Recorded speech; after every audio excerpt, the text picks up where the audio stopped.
మహిమ కలుగును గాక. మన వాక్య ధ్యానం నిమిత్తమై ఆదికాండం 43వ అధ్యాయం 15వ వచనం నుండి చదువుదాం. ఆదికాండం 43వ అధ్యాయం 13వ వచనం 15 నుండి.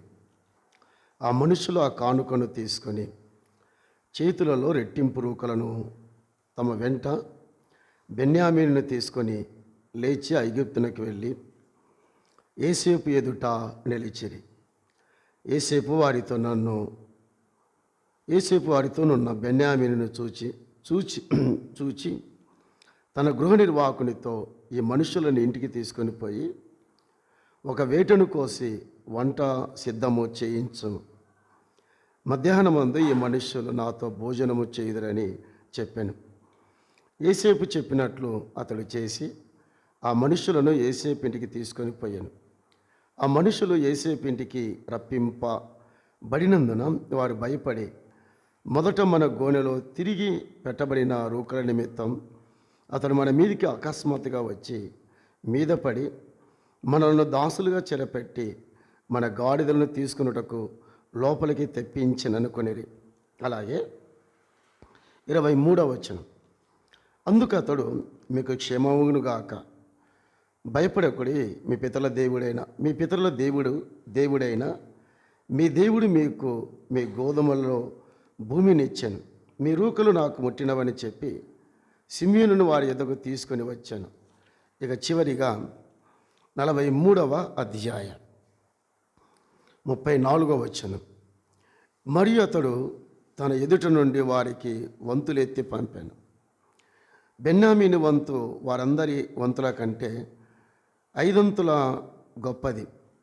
వారు విందును ఆరగించి అతనితో కలిసి సంతుష్టిగా త్రాగిరి.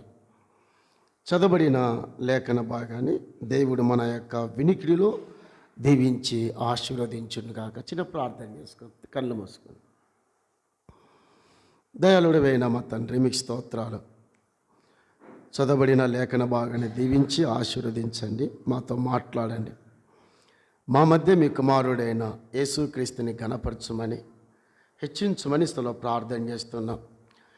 దైవజనుడు పెదనాన్ని బట్టి స్తుతిస్తున్నాం. ఇచ్చిన ఆరోగ్యాన్ని బట్టి వందనాలు. అలాగే తమ్ముడు వినయ్ పట్ల చూపిన కృపను బట్టి కూడా స్తోత్రాలు చెల్లిస్తూ ఈ ఉదయకాలంలో చేరి వచ్చిన బిడ్డలందరినీ దీవించమని యేసుక్రీస్తు నామములో స్తుతించి అడిగి వేడుకుంటున్నాం మా తండ్రి, ఆమేన్. ప్రభునందు సోదర సోదరిలారా, ఈరోజు నేను బ్రతికి ఉన్నానంటే దేవుని కృప. చాలా మరణం నుండి దేవుడు నన్ను తప్పించాడు. మీలో కొంతమందికి తెలుసు. నిన్న ఉదయకాలమున వాకింగ్ వెళుతూ ఉన్నాను. అంటే రెగ్యులర్ కాదు నేను వెళ్ళేది, అప్పుడప్పుడు వెళ్తాను. మళ్ళీ మీరు రెగ్యులర్ అనుకోదాన్ని, అప్పుడప్పుడు వెళ్తూ ఉంటాను నేను. సో వాకింగ్ వెళుతూ ఉండగా భాషం స్కూల్ దగ్గర ఫోన్ మాట్లాడుతున్నా ఎబ్బీతో, ఎమ్మనోడు దేవుని సేవకులు ఎబ్బీతో మాట్లాడుతుండగా సో వెనక ఏదో కుడుతున్నాయి నాకు. ఏంటి అబ్బా కుడుతున్నావని ఇలాగన్నా దాదాపుగా 50 లేక 60 కందిరీగలు నన్ను వెంబడిస్తున్నాయి. అర్థం కాలే నాకు. ఆ తేనెటీగలు ఎంటబడ్డాయి నాకు. సో అర్థం కాలే ఎక్కడి నుండి వచ్చావి అని చూస్తే ఆల్రెడీ ఒక వ్యక్తి ఆ బాధ తట్టుకోలేక ఆ స్కూటీని కాలువలో వదిలేసి వెళ్ళాడు ఆయన. అది కాలువలో పడ్డది. సో నా వెంట పడ్డాయి. నేను టీషర్ట్ తీసి ఇలా ఊపుతున్నా, అవి వెంటబడుతున్నాయి, నేను ఊపుతున్నా. సో 50 వెంటబడిన దేవుడు కనికరించి ఒక 5 చోట్ల ఆ గాయము చేసి దేవుడు కనికరించి వాటిని తరిమేశాడు. సో దేవుని యొక్క మహాకృపను బట్టి మీ ముందు నేను నిలబడి ఉన్నాను. మా కుటుంబ సభ్యులు అంటే మెరిసి పిల్లలు కంగారు పడ్డారు ఏమైందో అని. సో కాబట్టి చాలామంది అన్నారు ఆ కందిరీగలు, ఆ తేనెటీగలు చాలామందిని చంపేసావంట. దేవుడు నా పట్ల చూపిన కృపను బట్టి నేను దేవుని స్తుతిస్తున్నాను. ఈ సందర్భంలో పెదనాన్న గుర్తొచ్చాడు. ఐ థింక్ కమలాపురంలో కదా సుదర్శనమన్న, సేమ్ అదే ఆ దైవజనుడు బ్యాప్టిజాలు ఇచ్చి బయటకు వచ్చిన తర్వాత మధు ఇద్దరు ఉన్నారు. సో తేనె ఆడ 70 తేనెటీగలు పెదనాడ వెంటబడ్డాయి. దేవుడు ఆ సందర్భంలో దేవుని దాసుని కరుణించినట్టుగానే దేవుడు నన్ను కనికరించాడు. కాబట్టి నా సన్మానం కంటే నా కోసం మీరు ప్రార్థన చేయండి. ఓకేనా? రైట్, ఓకే, వెళ్ళిపోదాం. ఆది కాండం 43వ అధ్యాయాన్ని మనము ధ్యానం చేస్తూ ఉన్నాం. సో 43వ అధ్యాయం వచనం 19 నుండి దాదాపుగా 27 వరకు లేదా 25 వరకు ఆ గృహ నిర్వాహకుని యొక్క ప్రవర్తన అని మనం చదివాం. నాకు గుర్తున్న సందర్భంలో గృహ నిర్వాహకుడి యొక్క ప్రవర్తన. అలాగే 28 నుండి 31 వరకు యోసేపు యొక్క కనికరాన్ని గురించి మనం రాసుకున్నాం. ఇక 32 నుండి 34 వరకు సహోదరులు సమ్మతి అనే మాటలు మనం రాసుకున్నాం. కానీ ఈ ఉదయకాలంలో పీటర్ ఇమ్మాన్యుయల్ అంకుల్ ప్రార్థన నన్ను ఇన్స్పిరేషన్ చేసింది. ఎవరైనా మనకు ప్రార్థన చేయమని అవకాశం ఇస్తే వారిని దీవించండి, వీరిని దీవించండి, ఇవి కాదు ప్రార్థన, కాదు. ఎక్కడ పౌలు అలాగ ప్రార్థన చేయలేదు, ఎక్కడ కూడా. అంకులు ప్రార్థన చేస్తూ, ప్రవ్వా మీ దాసుడు ఆది కాండంలో ఉన్న యోసేపు జీవితంలో నుండి మాతో మాట్లాడుతున్నాడు. ఆ మాటలు మేము వినేటట్టుగా, మేము జీవించేటట్టుగా నీ సహాయం దయచేయము. అంత మంచి ప్రార్థన. సో ఒక ఆత్మీయుడు వాక్యం వింటూ ఉండగా సంథింగ్ చేంజ్ రావాలి. కాబట్టి మన ప్రార్థన చాలా భిన్నంగా ఉండాలి. పొద్దుమోకులు వారిని దీవించు, వీరిని నేను దీవించకూడదని కాదు. పౌలు ఎక్కడ దీవించమని ప్రార్థన చేయలేదు. మన దేవుడు దీవించాడు, ఆశీర్వదించాడు. ఆ ఆశీర్వాదాలు అనుభవించడమే మన వంతు, మన కర్తవ్యం. అది గుర్తుపెట్టుకుందాం. సరే, వెళుదాం. 43వ అధ్యాయం 15వ వచనంలో వారు బయలుదేరి వెళ్ళారు. ఎలా వెళ్ళారు? 15వ వచనం చదువుతున్నా చూడండి. ఆ మనుషులు ఆ కానుకను తీసుకొని చేతులలో రెట్టింపు రూకలు తమ వెంట బెన్యామీను తీసుకొని లేచి ఐగుప్తునకు వెళ్ళి యోసేపు ఎదుట నిలిచిరి. ఆ మంచి మాట. సో తండ్రి సెలవిచ్చినప్పుడు, తండ్రి ఆమోదించినప్పుడు రూకలను అలాగే బెన్యామీనును తీసుకొని రెండవ దఫా అంటే రెండవసారి తిరిగి వారు ఆ ప్రాంతానికి వెళ్ళారు. ఏ ప్రాంతం అది? ఐగుప్తునికి వెళ్ళారు. ఎక్కడి నుండి వెళ్ళారు వారు? కనాను నుండి తిరిగి ఐగుప్తుకి వెళ్ళారు. దేనికోసం వెళ్ళారో మనకు తెలుసు. కరువు భారముగా ఉన్నందున తిరిగి వారు ఆ ధాన్యము తెచ్చుకోవడానికి వారు వెళ్ళినప్పుడు వారు అనుకున్నారు యోసేపు ఇంటికి తీసుకొని వచ్చినప్పుడు జరిగింది ఏమిటో చూద్దాం. ముందు ఆ సంగతులు అర్థమైన తర్వాత మనం వెళుదాం. 43వ అధ్యాయం వారు యోసేపు ఇంటికి తీసుకొని రాబడినప్పుడు వారు యోసేపుని అపార్థం చేసుకున్నారు, లేదా ఆ యోసేపు మీద వేరే ఆలోచన పెట్టుకున్నారు. అందులో 18వ వచనం చదువుదాం. 18వ వచనం. ఆ మనుషులు యోసేపు ఇంటికి రప్పింపబడినందున వారు భయపడ్డారు. సో భయపడినది ఎందుకంటే అక్కడే ఉంది. మొదట మన గోనెలో తిరిగి పెట్టబడిన రోకల నిమిత్తం అతడు మన మీదికి అకస్మాత్తుగా వచ్చి మీద పడి మనల్ని దాసులుగా చెరపట్టి మనము గాడిదలను తీసుకున్నటకు లోపలికి తెప్పించేననుకొని. సో యోసేపు ఇంటికి వారు వచ్చినప్పుడు యోసేపు గృహ నిర్వాహకుడు వారు యోసేపు ఇంటికి తీసుకెళ్ళినప్పుడు యోసేపు అన్నలు అలాగే బెన్యామీను యోసేపు మీద అనుమానపడ్డారు. కారణం ఏమిటంటే అక్కడ రాయబడ్డది, ఆ రూకలను బట్టి తిరిగి దాసులుగా మమ్ములను చెరపట్టునని వారు భావించారు. కాబట్టి ఒకసారి మనం ఏదైనా తప్పు చేస్తే, ఏదైనా పొరపాటు చేస్తే, ఒకవేళ మనకు మేలు జరుగుతుంది అని భావించినా కూడా ఆ మేలును గురించి ఆలోచించకుండా ఆ మేలును గురించి భావించకుండా తప్పుడుగా భావిస్తాం. మనం ఎలా భావిస్తాం? తప్పుడుగా భావిస్తాం. సో కాబట్టి వారు తప్పుడుగా ఆలోచన చేసుకున్నారు. యేసేపు బందీగా తీసుకెళ్తాడు, యేసేపు మమ్మలను చెరసాల్లో వేస్తాడని వారు భావించారు. కానీ దేవుని ఉద్దేశం వేరు, దేవుని ఆలోచన వేరు, దేవుని తలంపు వేరు.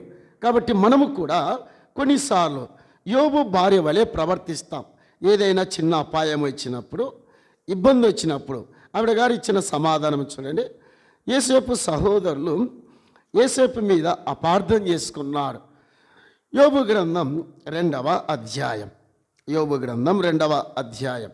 యోబు కుటుంబంలో శ్రమలు ప్రారంభమైనప్పుడు, ఇబ్బందులు ప్రారంభమైనప్పుడు, యోబుకి రోగం ప్రారంభమైనప్పుడు జరిగింది ఏమిటో చూద్దాం. 2వ అధ్యాయం వచనం 10వ వచనం లేదా 8వ వచనం. అతడు ఒళ్ళు గోకుకొనుటకై చిల్ల పెంకు తీసుకొని బూడిదలో కూర్చుండగా అతని భార్య వచ్చి, చూడండి, అతని భార్య వచ్చి, నువ్వు ఇంకను యథార్థతను వదలక ఎందువా? దేవిని దూషించి మరణము కమ్మనేను. యోబు భార్య విశ్వాసి అయినప్పటికీ, యోబు భార్య భక్తిపరుల అయినప్పటికీ, దేవుని శ్రమలు భరించడానికి, దేవుని శ్రమలు అనుభవించడానికి యోబు భార్య ఇష్టపడలేదు. అనగా యోబు భార్య ఎక్కడ కూడా తన సమ్మతిని తెలియచేయలేదు. కాబట్టి యోబు భార్య కోరుకుంది ఏమిటంటే, మనలాగా దీవించు ఆశీర్వదించు. ఏంటిది? దీవించు ఆశీర్వదించు. ఇదే ఈ 2 పదాలే యోబు భార్య కోరుకుంది. కానీ మనము దేవుని కొరకు శ్రమ అనుభవించాలా, దేవుని కొరకు ఇబ్బందిని అనుభవించాలనే భావన మనకు రావట్లేదు. కాబట్టి యేసేపు సహోదరులు అలాగే ఉన్నారు, యోబు భార్య అలాగే ఉంది. ఇక క్రొత్త నిబంధనలో పౌలు తిమోతికి రాస్తూ, మనం కిరీటాలు పొందాలి, మన బహుమానాలు పొందాలి అంటే ఊరికే రావు. ఏదో పరిచర్య చేసినంత మాత్రాన, ఏదో దేవుని సేవలకు డబ్బులు ఇచ్చినంత మాత్రాన రావు. అలా ఎన్నడూ రావు. ఆశీర్వాదాలు ఇవ్వాల్సిందే లేదనట్లేదు నేను. బట్ నిజమైన ఆశీర్వాదాలు ఎలాగొస్తాయి? క్రీస్తు న్యాయపీఠం ఎదుట అని ఆలోచిస్తే, తిమోతికి రాసిన 2వ పత్రిక 2వ అధ్యాయం వచనం 12వ వచనం. సహించిన వారమైతే ఆయనతో కూడా ఏలుదుము. చాలా మంచి మాట. సహించిన వారమైతే, ఎవరైతే ఆయన కొరకు సహిస్తారో, ఎవరైతే ఆయన కొరకు బాధలు అనుభవిస్తారో వారు దీవించబడతారు, వారు ఆశీర్వదించబడతారు. కాబట్టి యేసేపు సహోదరులు అపార్థము చేసుకొని దాని వివరణ తెలుసుకోకుండానే అనుమాన పడినప్పుడు, ఇప్పుడు గృహ నిర్వాహకుడు, ఎవరైనా గృహ నిర్వాహకుడు, ఎవరి గృహ నిర్వాహకుడు అది మనం అర్థం చేసుకోవాలి. ఎవరి గృహ నిర్వాహకుడు? యేసేపు యొక్క గృహ నిర్వాహకుడు. సో పొతీఫరు గృహ నిర్వాహకుడు కాదు, ఫరో గృహ నిర్వాహకుడు కాదు. సో యేసేపు యొక్క గృహ నిర్వాహకుడు ఇచ్చిన సమాధానం ఇస్ ఫెంటాస్టిక్గా ఉంది, లేదా అమేజింగ్గా ఉంది. వారు అనుమాన పడుతుండగా, వారు సందేహిస్తూ ఉండగా, వారు బాధపడుతూ ఉండగా యేసేపు గృహ నిర్వాహకుడు ఏమి సమాధానం ఇచ్చాడో చూద్దాం. 43వ అధ్యాయం 23వ వచనం చదువుతారా? 23వ వచనం. అందుకు అతడు, మీకు క్షేమమగును గాక, భయపడకుడు. మార్చండి, అక్కడి నుంచి నేను వెళ్తాను. యేసేపు గృహ నిర్వాహకుడు ఎలాంటి పదాలను వాడాడు, ఎలాంటి ఉచ్చరించాడు. సో ఆ క్రైసిస్లో, అంటే వారు అనుమాన పడుతూ ఉండగా, వారు అభ్యంతర పడుతూ ఉండగా, వారు ఆందోళన చెందుతూ ఉండగా అనిచిన స్టేట్మెంట్ చూద్దాం. అందుకతడు మీకు క్షేమమగునుగాక భయపడకుడి. రెండవది, మీ పితరుల దేవుడైన. మార్చడండి, ఎవరు ఆ దేవుడు?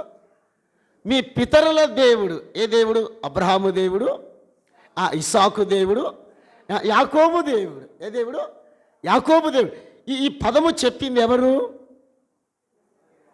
గృహ నిర్వాహకుడు. ఏ గృహ నిర్వాహకుడు? యేసేపు యొక్క గృహ నిర్వాహకుడు. ఒకటి, మీరు భయపడకండి, మంచి మాట.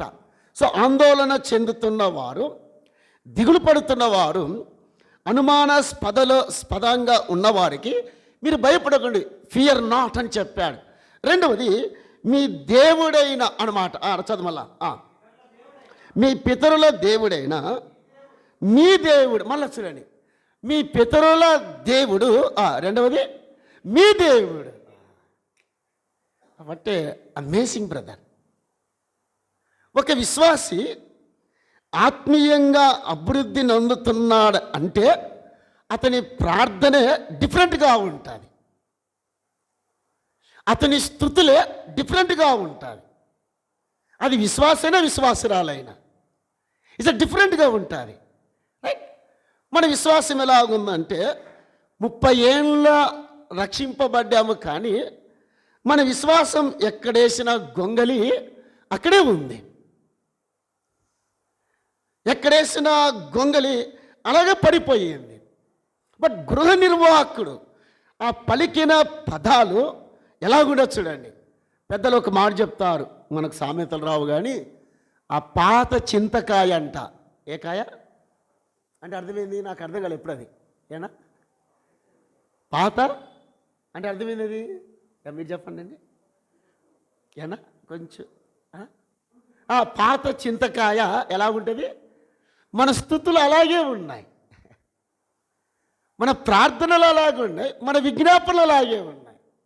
ఎక్కడ డిఫరెంట్ కనిపించట్లేదు నాకైతే. ఇన్ని వర్తమానాలు వింటున్నాం, ఇన్ని సందేశాలు వింటున్నాం. ఒక దేవుని దాసుడు ఆరాధనలో చెప్పిన తర్వాత ఎవరైనా చెప్పిన ఒక్క పదాన్ని కూడా నీ ఆరాధనలో ఉచ్చరించలేదంటే నీ ఆరాధనే కాదది,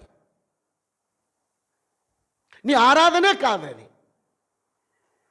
ఆ వర్తమానం ఏం చెప్పాడు, అందులో ఉన్న సత్యమేమిటో, అందులో ఉన్న భావం ఏమిటో తెలియకుండా యథావిధిగా నువ్వు చచ్చిపోయావు, నువ్వు లేచావు, చచ్చిపోయావు. ఎన్నిసార్లు చెప్తావు? ఆయనను చచ్చిపోయాడు, ఆయన లేచాడు. ఎక్కడున్నాడు ఇప్పుడు?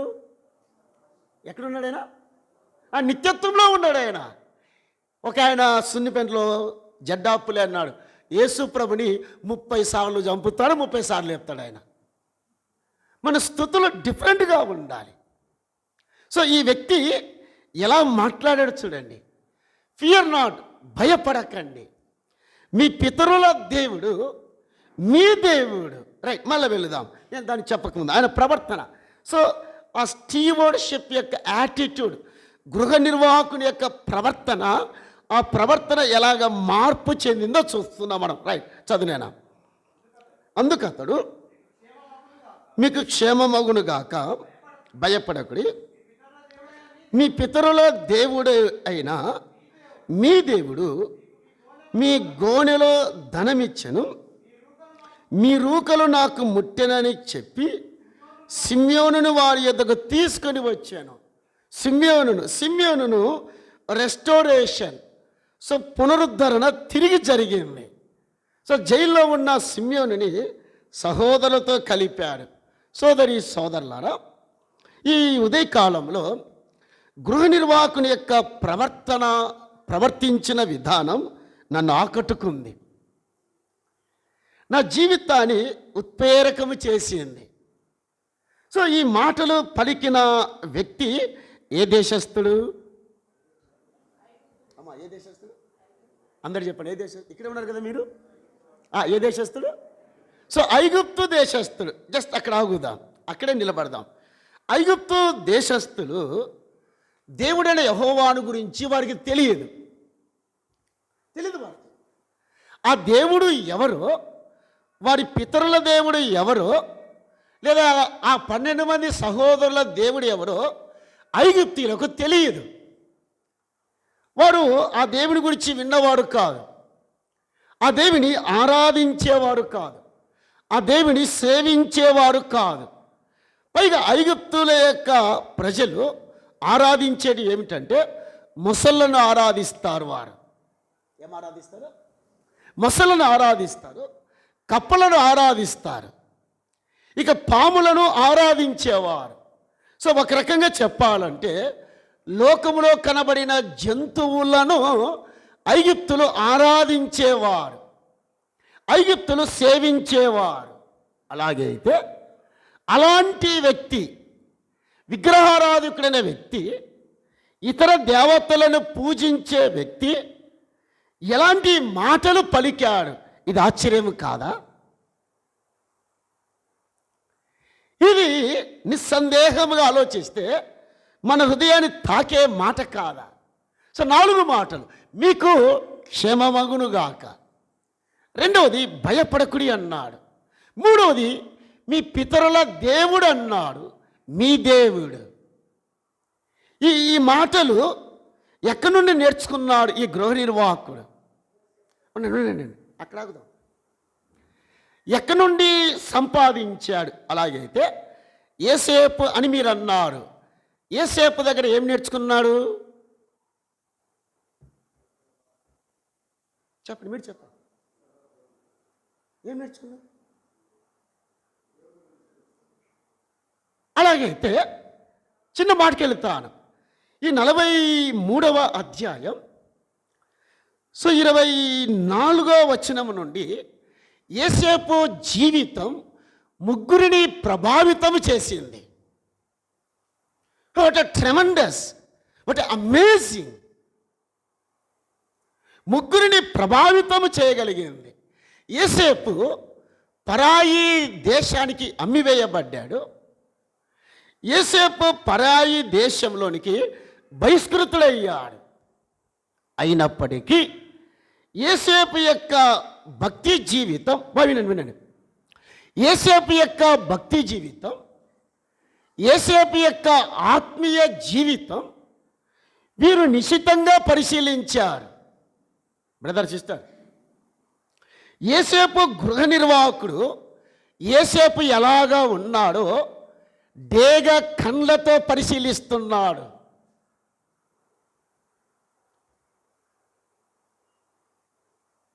సో యోసేపు ఒకవేళ ఐగుప్తు దేశంలో తన ఇంటిలో ఎలాంటి ప్రార్థన చేసుకుంటున్నాడో ఈ గృహ నిర్వాహకుడు చూశాడు.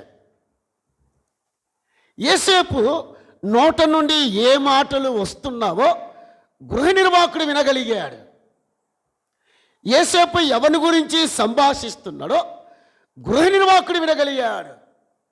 విన్న ఆ గృహ నిర్వాహకుడు యోసేపు యొక్క భక్తి జీవితం ద్వారా, యోసేపు యొక్క ఆత్మీయ జీవితం ద్వారా, యోసేపు యొక్క సాక్ష్యము ద్వారా యోసేపు జీవితం గృహ నిర్వాహకుని మీద ప్రభావితం చేయగలిగింది. ఇంపాక్ట్, ప్రభావితం చేయగలిగింది. సోదరా, సోదరి, నువ్వు స్కూల్లో పనిచేసే చోట దగ్గర, నీ బ్యాంకులో కానీ, నీ ఆఫీసులో కానీ నీ జీవితం ఇతరుల మీద ప్రభావితము చేయగలిగి ఉండాలి.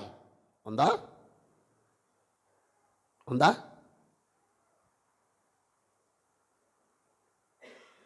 గృహ నిర్వాహకుడు చూడండి, మీకు క్షేమమగును గాక, మీ పితరుల దేవుడు మీ దేవుడు. యోసేపు జీవితం ఎంత ప్రభావితము చేయగలిగింది? ఎవరి మీద? ఎవరి మీద? ఒక్కరి మీదనైనా నీ విశ్వాస జీవితం ప్రభావితం చేయగలిగిందా? అట్లీస్ట్ ఒకరి మీద, నీ ఇంటి సభ్యుల మీద. నీ కుమారుడు నేటికి రక్షింపబడలేదు, నీ భర్త మారు మనసు పొందలేదు, నీవు నీ భర్త సమయానికి రాలేకపోతున్నారు. నీ భక్తి, నీ ఆత్మీయత ఎవరి మీద ప్రభావితం చేయగలుగుతుంది? నీ డబ్బు ప్రభావితం చేయదు ఎప్పుడు కూడా.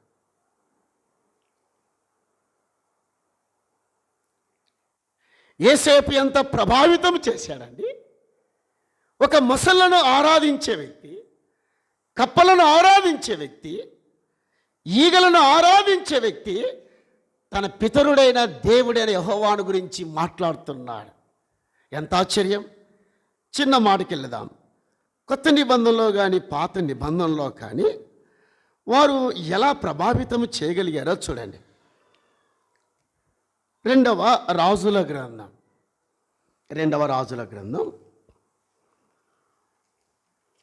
4వ అధ్యాయం.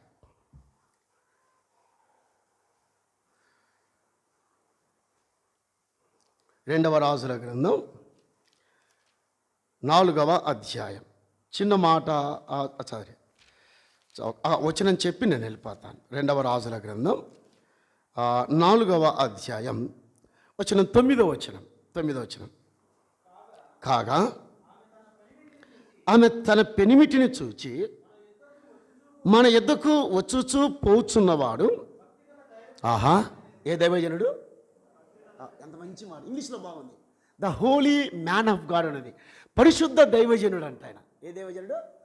మన ఇంటికి వచ్చే వ్యక్తి సామాన్యమైన దైవజనుడు కాదు. అమ్మా నీ పిల్లని పెట్టుకోమ్మా పంపొద్దు అని వాడు చదివాడు. 9వ వచనం. కాగా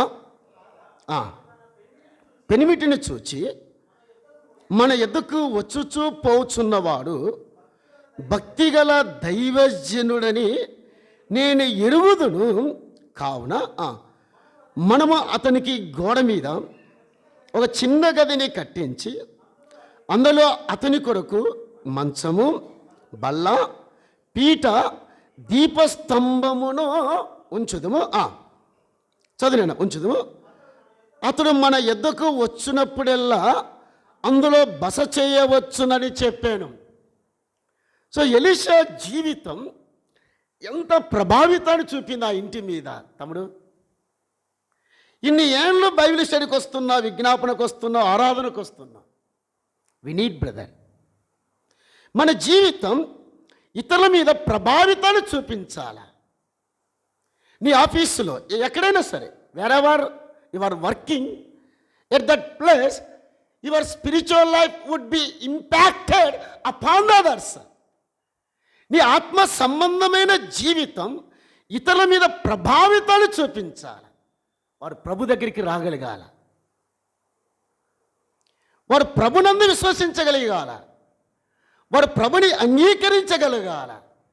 సో ఈ యొక్క ఎలీషా జీవితం ఒక కుటుంబాన్ని ప్రభావితం చేసినప్పుడు ఆవిడ అన్నది భర్తతో, బహుశా భర్త అంత ఆత్మీయుడు కాదేమో, మనకు తెలుసు కాదు, అంత ప్రార్థనాపరుడు కాదేమో, కానీ ఏమన్నది, మన యొద్దకు వచ్చుచు పోవచ్చున్న ఎవరంటేనా పరిశుద్ధ భక్తి గల, ఎవరంటేనా పరిశుద్ధ భక్తి గల దైవజనుడయ్యా, అతని విషయమై ఆలోచించండి,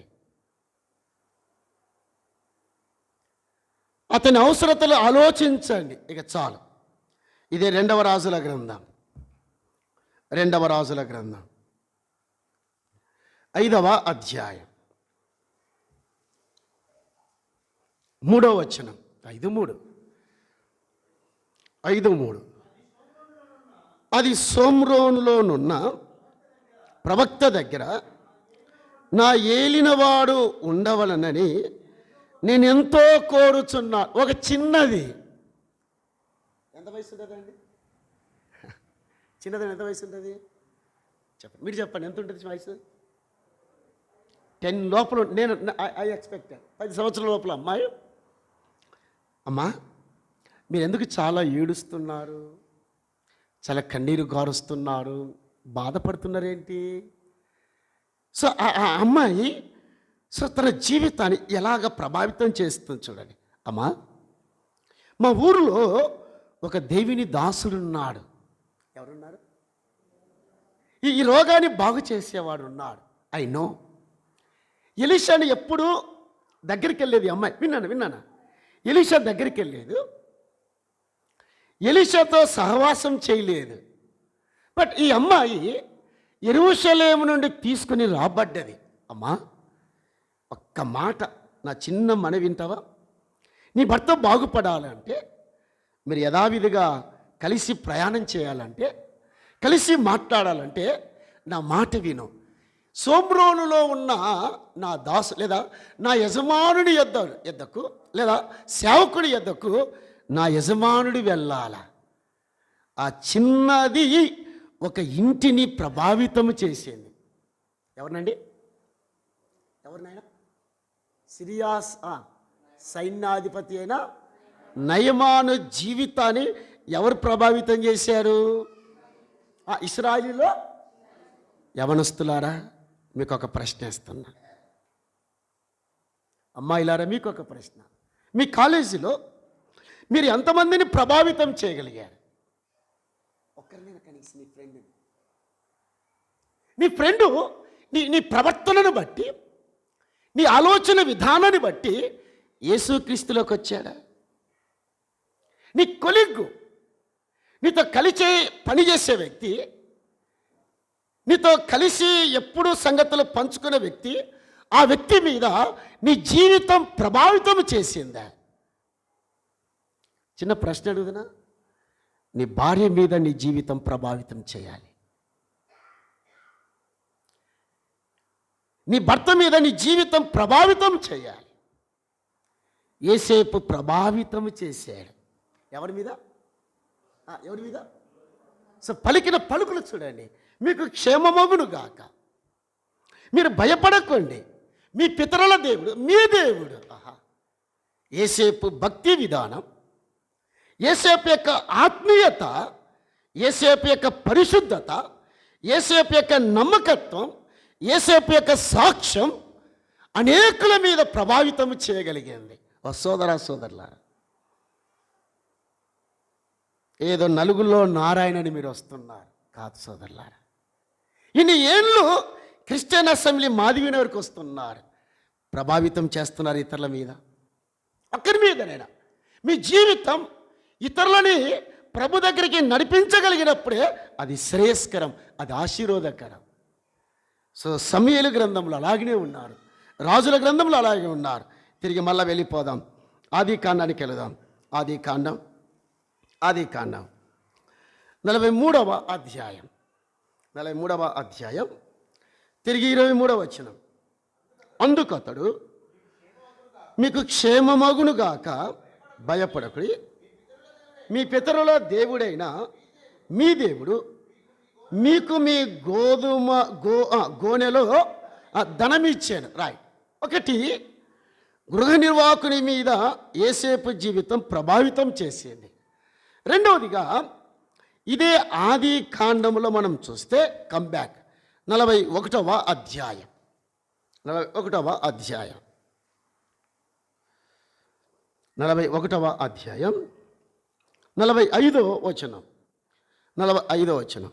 మరియు ఫరో యోసేపునకు జప్నత్ నేహు అని పేరు పెట్టి అతనికి ఓను యొక్క యాజకుడైన పొతీఫరు కుమార్తెయగు అసేనెతును ఇచ్చి పెళ్లి చేశాను. రెండవది, అసేనెత్తుని కూడా యోసేపు ప్రభావితము చేయగలిగాడు. రాసుకున్నారా మీరు అక్కడ? ఎవరిని? ఎవరామె? ఎవరు? యోసేపు యొక్క భార్య. చిన్న ప్రశ్న వేసి నేను వెళ్తాను, చిన్న మాట. యోసేపు హెబ్రీయుడు, యోసేపు హెబ్రీ సంతానంలో నుండి వచ్చినవాడు యోసేపు. బట్ అసేనతు, వినండి బాగా, ఆమె విగ్రహారాధికురాలు. ఎవరైనా విగ్రహారాధికురాలు. అలాగైతే యోసేపు జీవితం అసెనెత్ మీద ప్రభావితము చేసినప్పుడు, we will go that point. Asenath మీద ప్రభావము చేసినప్పుడు అసెనెత్తు విగ్రహారాధన విడిచిపెట్టి యోసేపుతో ఉన్న సాక్ష్యాన్ని తన కుటుంబ సభ్యులతో పంచుకుంది. ఎవరితో పంచుకుంది? ఎవరితో? ఆ ఇంటిలో ఉన్న ప్రజలతో పంచుకుంది. అసెనెత్తు మారడానికి ఎవరు కారకులు? మళ్ళీ చిన్న ఒక ప్రశ్న. ఏం ప్రశ్న అంటే, అసెనెత్తు ఎప్పుడైతే మార్చబడిందో ఇక్కడ సంఘ పటముగా చెప్పబడేది. ఒక అపరిచితురాలు సంఘములో చేర్చబడ్డది. దేంట్లో? సంఘములో చేర్చబడ్డది. ఒక అపరిచితురాలు ఆమె సంఘములో చేర్చబడ్డానికి లేదా ఒకే కారణం, ఆయన ప్రభువైన యేసుక్రీస్తు యొక్క ఆయన కృప ఆయన కటాక్షాల మీద ఆధారపడ్డది. దీనిని పౌలు ఎలా చెప్పాడో చూడండి. మనం ఎలా చేర్చబడ్డాం సంఘంలో. అసెనెత్తు యేసేపు యొక్క సాక్ష్యం, యేసేపు యొక్క భక్తి జీవితం, యేసేపు యొక్క ఆత్మీయ జీవితం ప్రభావితం చేసినప్పుడు ఆమె ఎలా మార్చబడిందో చెప్పబడింది. ఎఫెసీయులకు రాసిన పత్రిక 2వ అధ్యాయం వచనం 12 వచనం ముందు చదువుదాం. 12 వచనం. ఆ కాలమందు ఇశ్రాయేలులతో సహపారులము కాక తొలగదు కాక అని ఎప్పుడు కామ పెట్టాడు అక్కడ. పరదేశులను, వాగ్దాన నిబంధన లేని పరజనులను, నిరీక్షణ లేని వారును, లోకమందు దేవుడు లేని వారే ఉండి క్రీస్తుకు దూరస్తులై ఇంటిరని మీరు జ్ఞాపకము చేసుకొనండి. మనం సంఘానికి అపరిచితులం, మనం కాము. బట్ సంఘములో ఎలా చేర్చబడ్డామో పౌలు వివరిస్తున్నాడు. వచనం 13వ వచనం 13వ వచనం. అయినను మునుపు దూరస్తులైన మీరు ఇప్పుడు క్రీస్తు యేసునందు క్రీస్తు రక్తము వలన ఏమై ఉన్నామో సమీపస్థులమై ఉన్నాం. మీరు సమీపస్థులై ఉన్నారు. సో అసనేతు సంఘములో చేర్చబడిన ఒక అపరిచితురాలు. సో యూదులము కాదు, పరజనులం, పరదేశులం, దేవుడు లేనివారం, క్రీస్తు రక్తము వలన ఏమైనా ఇప్పుడు క్రీస్తుకు సమీపస్థులమైన అని చెప్తూ మళ్ళీ బ్యాక్ వెళ్దాం. ఆదికాండం 41వ అధ్యాయం. మళ్ళా అసనేతుని గురించిన ఒక మాట 41వ వచనం లేదా 43వ వచనం చదివినా లేదన్నా 41, 45 క్షమించు 45. మరియు ఫరో యోసేపుకు జప్నెత్-నేహు అని పేరు పెట్టి అతనికి ఓను యొక్క యాజకుడైన పొతీఫెరా కుమార్తెయగు అసనెతునిచ్చి పెళ్లి చేశాను. మరొక డౌట్ వస్తుంది ఇక్కడ. కొంతమంది డౌట్ వ్యక్తం చేస్తారు. అసనెత్తు విశ్వాసిరాలు కాదు కదా, అంతేనా? ఎవరు కాదు? విశ్వాసి కాదు. బట్ యేసేపు ఎవరు? భక్తి గల విశ్వాసి. ఆయన ఎవరైనా యేసేపు భక్తి గల విశ్వాసి, నమ్మకమైన విశ్వాసి. అలాగైతే ఒక భక్తి గల విశ్వాసి, యథార్థమైన విశ్వాసి ఒక విగ్రహారాధికురాలు ఎలా పెళ్లి చేసుకుంటాడు? There is a doubt. డౌటా కాదు ఇది? ఏ తమ్ముడు, తుగిలబ్బాయి, అనుమానమా కదా? చెప్పండి మీరు. నావి చూస్తున్నారు. అనుమానమా కదా? ఎవరు? యేసేపు పెళ్లి చేసుకోవడం ఎవరిని?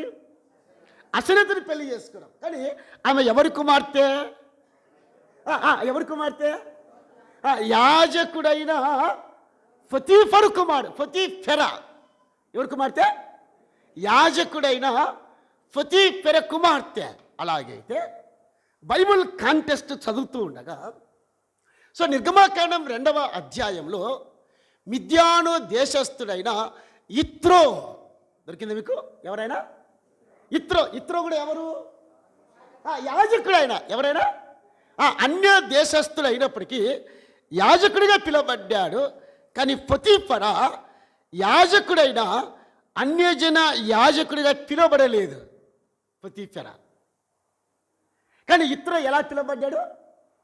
యాజకుడిగా పిలువబడ్డాడు. అనగా ఇశ్రాయేలు దేశంలో ప్రధాన కాపరులు ఉన్నప్పటికీ దేవుని యందలి విశ్వాసం, దేవుని యందలి భక్తి గలవాడు కాబట్టి ఇత్రో అనే యాజకుడిగా పిలువబడ్డాడు. అలాగైతే ఇక్కడ చూస్తూ ఉండగా జాగ్రత్తగా అసెనెతుని ఇచ్చి పెళ్లి చేశాను.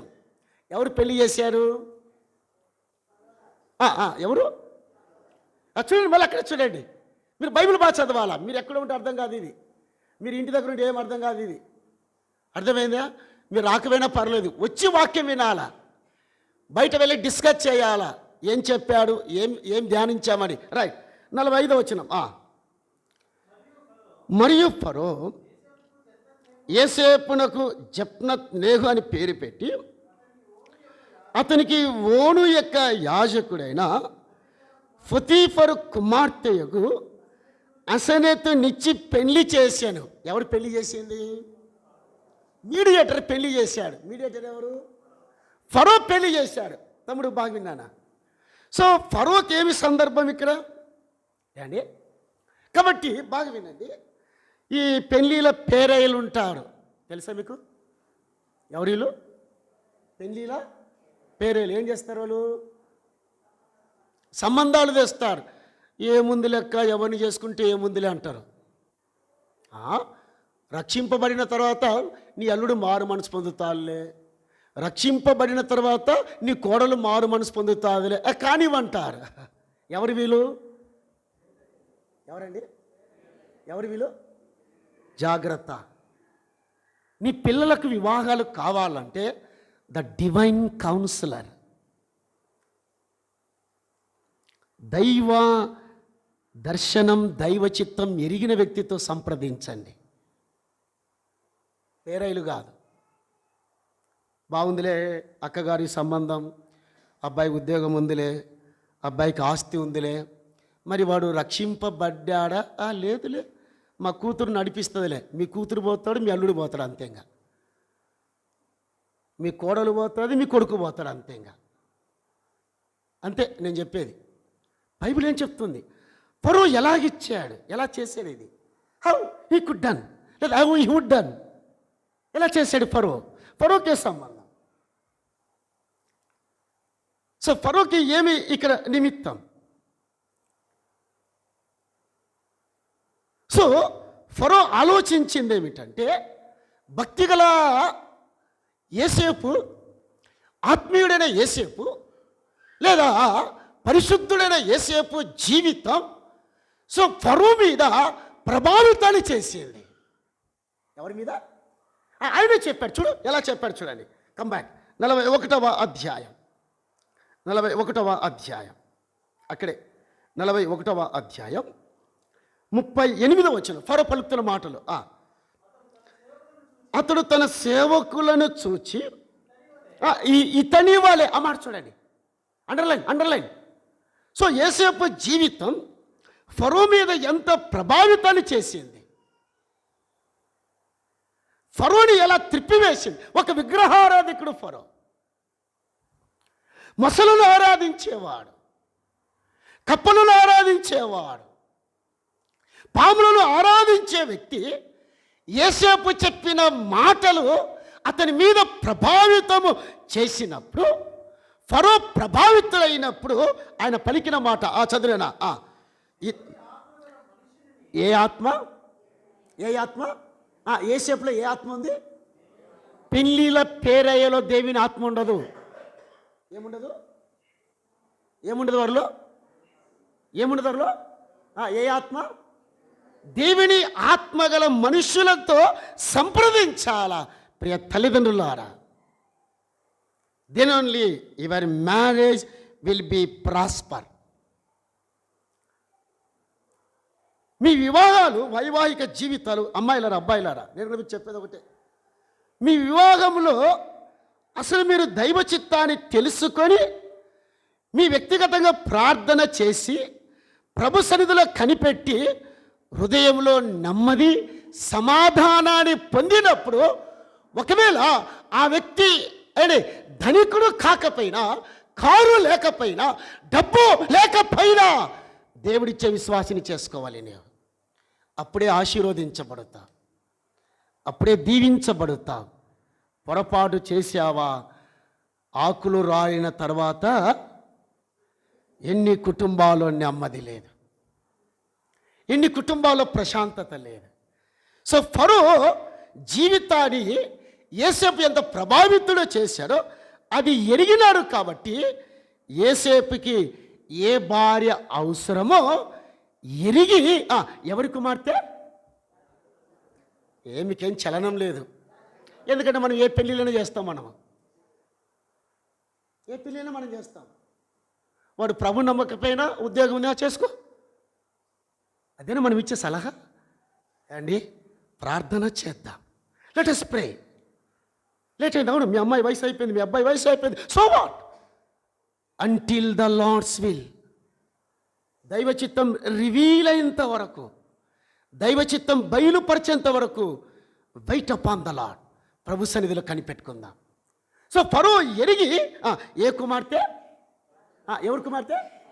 యాజకుడైన పొతీఫెర కుమార్తె. ఈ వ్యక్తికి విగ్రహారాధికుల్ని చేయకూడదు, ఈ వ్యక్తికి అన్యుల కుటుంబంలో తీసుకురాకూడదు. భక్తి గలవాడు, యథార్థవంతుడు, విశ్వాసి కాబట్టి ఒక మంచి భార్యను వెతికి తెచ్చాడు. ఎవరు? ఏమన్నా డబ్బుందా అని చెప్పండి. మీరేం పలకట్లేదు. మరి మీ పిల్లలకి ఎలా చేస్తారు మీరు? ఒకటి సి క్యాస్ట్ చూస్తాం. ఏం చూస్తాం? రెండవది సి కలర్ చూస్తాం. ఇంకేం చూస్తాం? సి క్యాష్ చూస్తాం. క్యాష్ ఏంది? క్యాష్ నేను చెప్పేదిగా జరుగుతుంది ఇది. కలరు, క్యాస్ట్, క్యాష్ అది కాదు ఇక్కడ చూసింది. రెండోదిగా ఫరో ఏం గుర్తుపట్టాడు? వీళ్ళు గో బ్రదర్, మళ్ళీ వెళుదాం. సో 41వ అధ్యాయం 41వ వచనం. అతనికి పేరు ఏం పేరు పెట్టాడు? జప్నత్ నెహు అని పేరు పెట్టాడు. ఏ పేరు అది? జప్నత్ అంటే దాని అర్థం ఏమిటంటే దేవుడు జీవిస్తాడు, దేవుడు మాట్లాడతాడు. దాని అర్థం ఏమర్థం అది? దేవుడు జీవిస్తాడు, దేవుడు మాట్లాడతాడు. అలాగైతే యేసేపు దేవుడు ఎవరు చెప్పండి? ఎవరు ఆ దేవుడు? ఆయన పేరేంటి? ఆయన జీవించేవాడు, ఆయన మాట్లాడేవాడు.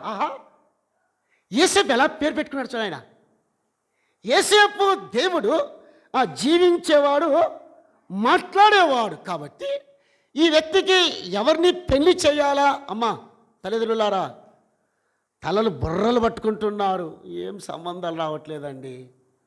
ఏ సంబంధాలు? ప్రార్థన చేస్తే కదా, నువ్వు మోకాల మీద ఏడుస్తే కదా, దేవా నువ్వు ఎలాంటి వాడవైన వాడు, బీదవాడైన అమ్మాయిలారా అబ్బాయిలారా, మీరు అడగొచ్చు ప్రకాశను చూద్దాంలో వాళ్ళ అబ్బాయికి ఎలాంటి వాళ్ళని చేసుకుంటాడని.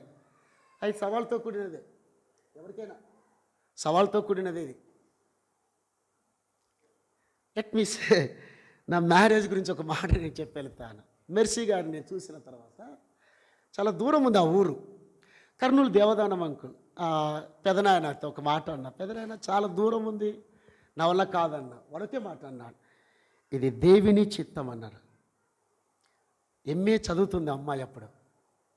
వాస్తవానికి నా భార్య నా సేవలో దేవుడు సహకారిగా పెట్టాడు. నేను ఎన్ని నెలలు బయటికి వెళుతున్నా ఇద్దరి పిల్లల్ని కాపాడుకుంటుంది, దైవ చిత్తమని గుర్తించాను. థ్యాంక్ దలాల్. అలాంటి భార్యని ఇచ్చినందుకు నేను దేవుని స్తుతిస్తూ ఉన్నాను. వాస్తవానికి అంటే నేను పొగడం కదా నా భార్యని గురించి. ఏ రోజు పలానా శారీ కొనియమని నన్ను అడగలేదండి, ఎన్నడూ కూడా.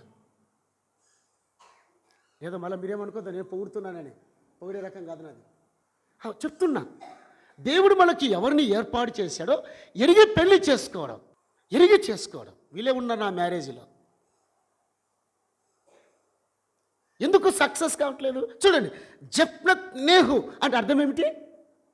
దేవుడు మాట్లాడుతాడు, దేవుడు జీవిస్తాడు. అలాగైతే యేసేపుకి ఎవరిని పెళ్లి చేయాలా అని ఆలోచిస్తుండగా ఆమె పేరేం పేరు? అసే నాతు. ఏం పేరు? ఇద్దరిలో ఏమొచ్చింది? నాతు వచ్చింది. జప్నత్ నేతు, అసే నేత్. సో ఇద్దరిలో ఒక కలయిక వచ్చింది. నాత్ నాత్ నేత్ నాత్ నేత్. దేవుడు మాట్లాడేవాడు, దేవుడు జీవించేవాడు. కాబట్టి ఫరో ఎరిగి, ఫరో తెలుసుకొని, ఫరో అర్థం చేసుకొని యేసేపుకి ఈ అమ్మాయిని పెళ్లి చేయాలా. ఎవరమ్మాయి? ఎవరమ్మాయి? మీ అబ్బాయిలకు ఎవరు చేస్తారు, మీ అమ్మాయిలకు ఎవరు చేస్తారు మీరు తెలుసుకోండి. నేత్ అదర్వైజ్ నా. దేవుడు మాట్లాడుతాడు, దేవుడు జీవిస్తాడు. పెళ్ళి బ్రహ్మాండంగా జరిగిందంటారు. అంటే భోజనాన్ని బట్టి ఏమంట, ఏం పెట్టారన్నా భోజనం, చికెన్ బిర్యానీ, మటన్ బిర్యానీ, ఇంకా అన్న లగాని చికెన్. ఇది కాదు పెళ్ళి అంటే. ఇది కాదు పెళ్ళి అంటే. ఏమండి ఏ పెళ్ళి అంటే చెప్పండి? పెళ్ళి అంటే ఏంది? ఏంటి పెళ్ళి అంటే ఏంది? బిర్యానీ కాదు. భార్య భర్తలు ఎలాగుండాలా? ఆత్మీయంగా ఎదిగి ప్రతి కూడికకు వచ్చేదే నిజమైన భార్య భర్తలు వారు. చాలు. కాబట్టి యేసేపు జీవితం గృహ నిర్వాహకుని మీద ప్రభావితం చేసింది. యేసేపు జీవితం అసెనెత్ మీద ప్రభావితం చేసింది. యేసేపు జీవితం ఎవరి మీద? ఫరో మీద ప్రభావితం చూపింది. అన్నాడు, మీ దేవుడు, మీ పితరుల దేవుడే మీ గోనె సంచులలో ధనము ఉంచునుగాక. కాబట్టి మీరు ఏమన్నాడు? భయపడకుడి అన్నాడు. ఏమన్నా? భయపడకుడి. సోదరి సోదరులారా, కాబట్టి చాలా వరకు పెళ్ళిలో ఫెయిల్యూర్ ఏమిటంటే, వాడు నల్లగున్నాడు, అమ్మాయి నల్లగుందంట. అది కాదు, నలుపు కాదు. మీరు వచ్చే ఆ కుటుంబ సభ్యులను అడగండి, ఏమండి మీ అబ్బాయి మారు మనసు ఎప్పుడు పొందాడు? మీ అబ్బాయి ఎప్పుడు రక్షింపబడ్డాడు? ఎప్పుడు బ్యాప్టిజం తీసుకున్నాడు? మీరు ఏ సహవాసానికి వెళుతారు? అలాంటి అల్లుని తెచ్చుకోండి, అలాంటి కోడల్ని తెచ్చుకోండి. అప్పుడే మీ కుటుంబాలు ఆశీర్వదించబడతాయి, దీవించబడతాయి. అందువల్ల బైబిల్ చెప్తుంది, విశ్వాసులకు అవిశ్వాసులతో ఏమంట జోడు. ఓకే, వాడు క్రైస్తవ కుటుంబంలో పుడితే చాలదు. ఎందులో పుట్టాలి వాడు? ఎందులో పుట్టాలా? కాబట్టి ఎవరు మన యొక్క డివైన్ కౌన్సిలర్? పెళ్ళిలో పేరయ్య కాదు. ఎవరు మన పెళ్ళిలో పేరయ్య? భక్తి గలవారు. కాబట్టి యేసేపు జీవితంలో ఆలోచిస్తున్నాగా భయపడకు. ఒక మాట చెప్పి వెళ్ళిపోతాను, అయిపోయింది, 12 జస్ట్ ఆ మాట వార్త అన్న మాటే లూకాసు వార్త. జస్ట్ ఆ చదివి ముగిద్దాం అంతే, ఇంకేమొద్దు. ఇంకా 2వ అధ్యాయం 2వ అధ్యాయం వచ్చిన 9, 10 వచ్చిన. అయితే ఆ దూత రైట్, భయపడకుడి, గృహ నిర్వాహకుడు. సో భయపడకుడి, మీ పితరుల దేవుడు, మీ దేవుడే మీకు క్షేమాన్ని కలగజేస్తాడు, మీకు ఆనందాన్ని కలగజేస్తాడు. సో చివరిగా భయపడకుడి, అదే మాట. సో మానవ జీవితానికి సర్వలోక పాపములో మునిగి ఉండగా, సర్వలోకం పాపములో జీవిస్తూ ఉండగా మానవుడు నెమ్మది కోల్పోయాడు, సమాధానాన్ని కోల్పోయాడు. అలాంటి దినాలలో పరలోకం నుండి గ్లాడ్ టైడింగ్స్, శుభవర్తమానం, శ్రేష్టమైన వర్తమానం, భయపడకుడి అన్నాడు. నేడు దావీదు పట్టణమందు మీ కొరకు రక్షకుడు పుట్టి ఉన్నాడు. Thank the lord. కాబట్టి మన విశ్వాస జీవితంలో ఆ గృహ నిర్వాహకుని జీవితం, ఫరో జీవితం, అసెనెత్ జీవితాన్ని యేసేపు ఎలా ప్రభావితం చేశాడో, మన విశ్వాస జీవితం ఇతరుల మీద ప్రభావితాన్ని చూపాలా. ఒక చిన్న ఇలస్ట్రేషన్ చెప్పి నేను ముగిస్తాను. అమెరికా దేశంలో ఒక సువార్తికుడు బజార్లో సువార్త చెప్తున్నాడు. 15 నిమిషాలు యేసు ప్రభుని గురించి బాగా చెప్పాడు. ఒక 9 ఏళ్ళ అబ్బాయి చెయ్యి పట్టుకొని ఆయన దగ్గర నిలబడ్డాడు. ఎవరు బాబు అన్నాడు. మా ఇల్లు ఇక్కడ ఉంటుంది అన్నాడు. ఎందుకు నా చెయ్యి పట్టుకున్నావు? మరి ఇంతవరకు ఒక వ్యక్తిని గురించి చాలా చక్కగా చెప్పావు, చక్కగా వర్ణించావు, ఆ వ్యక్తిని నేను పరిచయం చేస్తా అన్నాడు. పరిచయమా? ఆయన పరలోకంలో ఉన్న యేసు ప్రభు బాబు, ఆయన దేవుని కుమారుడు, ఆయన ఇక్కడ ఉండడు అని చెప్పాడు. లేదు లేదు, నేను పరిచయం చేస్తా అన్నాడు. ఎవరు అన్నాడు. చెయ్యి పట్టుకొని వాళ్ళ ప్రక్కింటికి తీసుకెళ్ళాడు. మరి మీరు చెప్పారు కదా ఆయన లక్షణాలు, ఆయన జీవితం. అవును బాబు, ఏ లక్షణాలు అయితే చెప్పావో, ఏ జీవితం చెప్పావో, ఈ అంకుల్ ఈ ఆంటీలో మేము చూసాం. మా నాన్న మా అమ్మ రోజు తాగుతారు. అబ్బాయి ఇచ్చిన స్టేట్మెంట్. మా నాన్న మా అమ్మ రోజు కొట్టుకుంటారు, రోజు తగాద పడతారు. చర్చికి వెళ్ళరు వీళ్ళు, ఎప్పుడు సమయం పడితే ఎప్పటికి వెళ్తుంటారు వీళ్ళు. వీళ్ళు మంచోళ్ళు కాదు. కానీ వీరి ఇద్దరి జీవితాన్ని మా అమ్మ మా నాన్న చూసినప్పుడు వారి జీవితం మా అమ్మ మా నాన్న మీద ప్రభావితం చెంది ఇప్పుడు రక్షింపబడి మా ఇంటిలో నెమ్మదిగా ఉన్నాం. ఎలాగున్నారు? ఎలాగున్నారు? నా మైండ్ బ్లాక్ అయింది.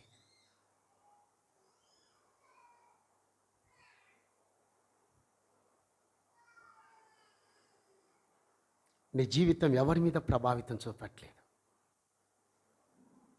ఒక సేవకునైన నేను నా జీవితం ప్రభావితం కావాల సంఘం మీద.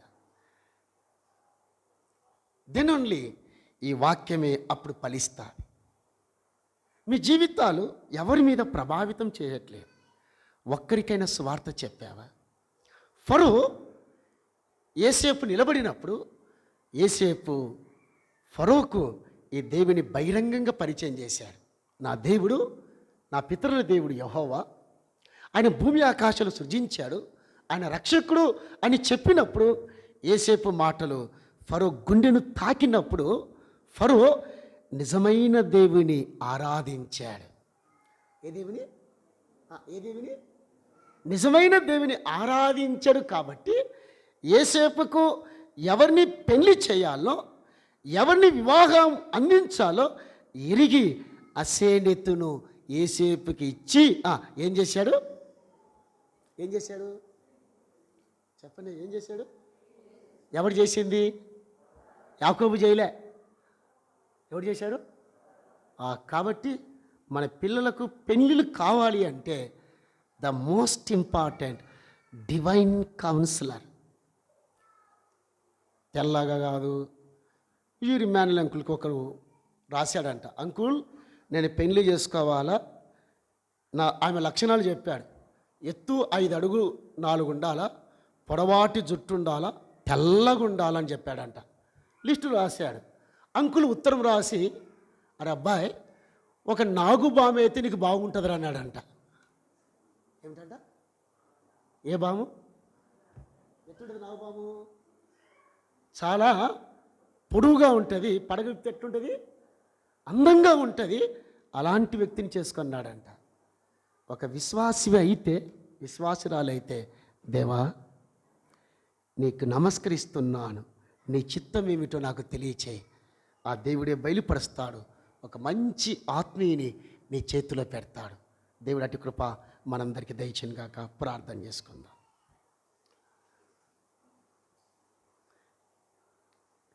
నేను చెప్పింది 50 నిమిషాలే, నాకు టైం ఇచ్చేది 11 ఓకేనా? సందువలే 12:05 ముగించాను నేను. ఓకే రైట్, ప్రార్థన చేసుకోండి. నేనేం టైం ఎక్కువ తీసుకోలే, నాకు లేట్ ఇచ్చారు. ఓకే రైట్, ప్రార్థన. ప్రభునందు సోదర సోదరిలారా,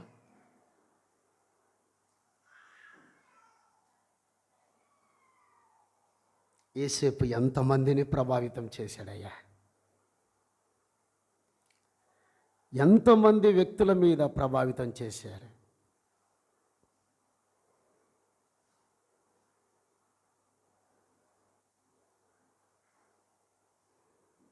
అసలు నా జీవితానికి సవాలుగా పెట్టాడు. అసలు అట్లీస్ట్ ఒక్కరినైనా ప్రభావితం చేద్దాం.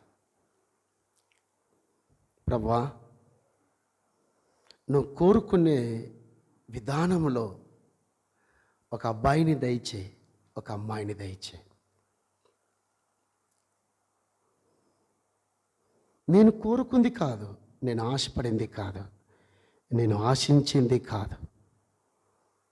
నీ చిత్తంలో ఎవరైతే ఉన్నారో, నీ ఏర్పాట్లో ఎవరైతే ఉన్నారో వారిని మా తల్లిదండ్రులకు తెలియచేయి, వారిని మా ఇంటికి తీసుకురా. వారు ఎవరైనా పర్వాలేదు, నీ చిత్తానికి శిరస్సు వంచుతున్నాను, నీ చేతులకు అప్పగించుకుంటున్నాను అని ప్రార్థన చేసినప్పుడు God will bless you, God will prosper you. దేవుడు నిన్ను దీవిస్తాడు, నిన్ను ఆశీర్వదిస్తాడు.